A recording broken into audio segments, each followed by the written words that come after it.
தமிழக மக்களுக்கு ரொம்ப முக்கியமான தகவல். மாதாந்திர மின்கட்டணம் பத்தி இப்போ ஒரு பெரிய அறிவிப்பு வந்திருக்கு. கவனமா கேளுங்க.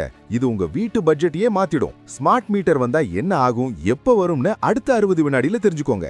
இப்போ எல்லாரும் 2 மாசத்துக்கு ஒரு தடவை தான் கரண்ட் பில் கட்டிக்கிட்டு இருக்கோம். ஆனா அடிக்கடி பில் ரொம்ப அதிகமா வந்துடுச்சுன்னு பலரும் புலம்புறாங்க இல்லையா? ஆனா உண்மை என்னன்னு தெரியுமா? மின்சார வாரியம் டான்ஜெட்கோ இப்போ பெரிய நிதி நெருக்கடியில இருக்கு. புதிய டிரான்ஸ்ஃபார்மர்ஸ், சப்ஸ்டேஷன்ஸ் கட்ட மத்திய அரசோட நிதி நிறுவனங்கள் கிட்ட இருந்து தான் ஃபண்ட் வாங்க வேண்டிய நிலைமை. இப்போ அந்த நிதி சிக்கல்கள் தீர்க்கப்பட்டு புது கட்டமைப்புகள் வேலைகள் நடக்க ஆரம்பிச்சிருக்குன்னு அமைச்சர் சிவசங்கர் சொல்லியிருக்கார். மின்சாரத்தை மக்கள் சிக்கனமா பயன்படுத்தணும்னு அவர் கேட்டுக்கிட்டார். இதுல நம்ம எல்லாரையும் டைரக்டா பாதிக்கிற விஷயம் என்னன்னா ஸ்மார்ட் மீட்டர் திட்டம். இதுக்காக டெண்டர் விடப்பட்டிருக்கு. ஒரு முறை இந்த மீட்டர் வந்தா ஆடாடா, அந்த ஸ்மார்ட் மீட்டர் வந்தா என்ன ஆகும்? இப்போ வர்ற மாதிரி 2 மாசத்துக்கு ஒரு தடவை இல்ல, தினசரி நம்ம எவ்வளவு கரண்ட் பயன்படுத்துறோம்னு துல்லியமா தெரியும். முக்கியமா இது நடைமுறைக்கு வந்தா மாதாந்திர மின்கட்டணம் கணக்கிடும் முறை தமிழகத்துல அமலுக்கு வரும்னு அமைச்சர் திட்டவட்டமா சொல்லியிருக்கார்.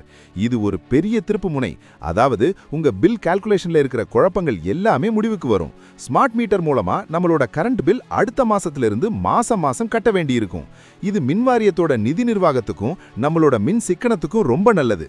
ஆனா வீட்டு பட்ஜெட்டை மாத்தி அமைக்க வேண்டிய கட்டாயமும் வரலாம்.